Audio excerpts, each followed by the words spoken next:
সালাম আলাইকুম বিয়াস। তো বর্তমানে আমার EMT5 দিয়ে কেবল লিঙ্ক করার কাজ চলতেছে, যেটা ফায়ার অ্যালার্মের যে কেবলগুলা।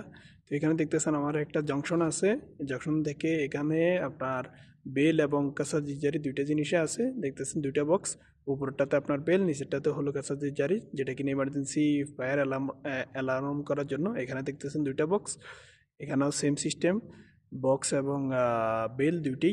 তো এখান থেকে জংশন হয়ে এসে এখানে আসলো, এখান থেকে সিধা চলে যেতেছে। এখানে দেখতেছেন ওই একজন আছে, উনি বসেই আছে বর্তমানে, কিন্তু এখান থেকে কেবলটা এখন টানা হবে। টানার ক্ষেত্রেই মোটামুটি এখান থেকে মেল লাইনগুলো আমার বাইপাস হয়ে যাবে। বাইপাস হয়ে সিধা যতটুকু পরিমাণ দেখতেছেন মেনটেন্যান্স রুমে চলে যাবে।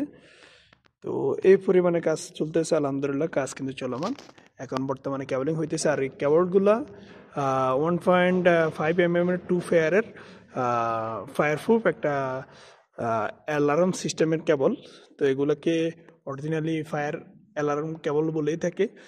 এগুলো অরিজিনাল 2 ফায়ার হয়ে থাকে। তো এগুলোর অনেক সময় অনেক জোর দিতে হয়, অনেক কিছু কাজ আছে, স্টেপ বাই স্টেপ ইনশাল্লাহ আপনাদেরকে বলার চেষ্টা করবো ইনশাল্লাহ। আসসালামু আলাইকুম রহমতুল্লাহি ওয়া বারাকাতুহু।